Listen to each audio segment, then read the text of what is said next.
In the year 867, the Duchy of Croatia was at the beginning of a 30-year dynastic conflict. After a long and prosperous era under the rule of Duke Trpimir, who started to break the ties with his weakened Frankish liege, the realm descended into a prolonged period of crisis. With the Franks and the Pope on one side, and the Byzantines on the other, vying for power in the area, these lands will become a major point of interest in European politics of the late 9th century. Over the next few decades, the duchy will change hands multiple times through both war and intrigue, with rulers coming from two main factions, the Trpimirović and Domagojević dynasties. Torn between West and East, the Croats will face a series of challenges on what will turn out to be their journey to independence.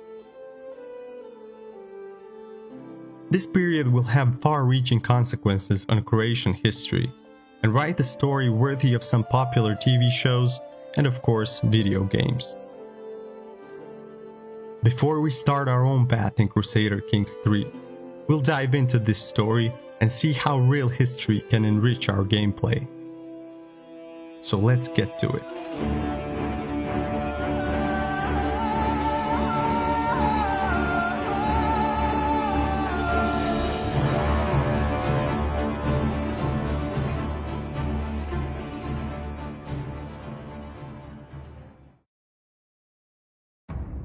Trpimir was one of the most successful dukes that ruled the Duchy of Croatia between 845 and 864. He is considered to be the founder of the Trpimirović dynasty, a long line of rulers that, with a couple of interruptions, ruled Croatia until 1091. Even though he formally acknowledged the supremacy of the East Francian king, there is substantial evidence that shows that he ruled with significant autonomy. He warred successfully against both the Byzantines and the Venetians on the Adriatic coast and stopped multiple Bulgarian incursions into Croatian territory, which is thought to have extended his rule on some part of today's Bosnia.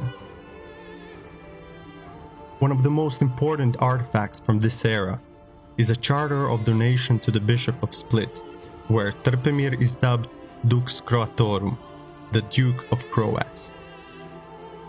This is the oldest preserved legal document in Croatia and the first written record of the Croatian name in history. However, it seems that his three sons, Petar, Zdeslav and Muncimir, weren't strong enough to hold on to the throne at the time of his death. The duchy was taken by Domagoj, probably one of Trpimir's vassals, who is thought to have killed Petar and banished the others to Constantinople. Domagoj's rule was independent and fierce.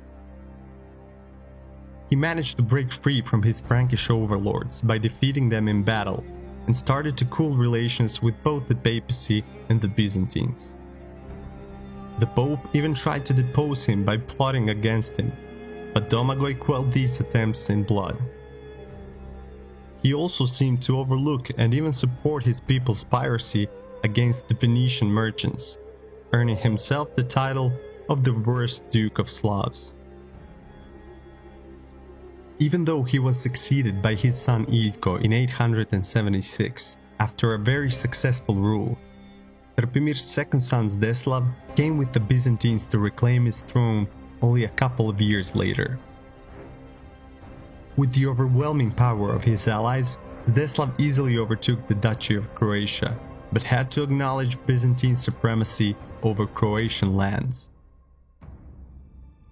The Pope did not take this lightly, and started to support Branimir, probably one of Domagoj's relatives, to overthrow Zdeslav and return the duchy to the western sphere of influence. After he claimed the throne for himself, Branimir received official recognition from the Pope, which will make him the first de jure independent Croatian ruler in history. However, in 892, Branimir will finally be succeeded by Trpemir's third son Muncimir, who will restore the Trpimirović dynasty on the Croatian throne for good. Muncimir will strengthen the realm's independence, confirming his father's policies and preparing it for his heir and successor Tomislav, the first king of Croatia. This will end the turmoil in the Croatian lands and start a period of dynastic stability that will last for the next 2 centuries.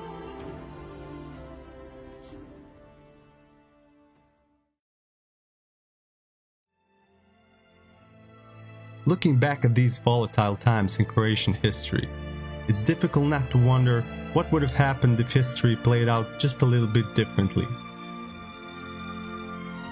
If Zdeslav never managed to reclaim his throne, would Domagoj and his heirs be crowned the first kings of Croatia?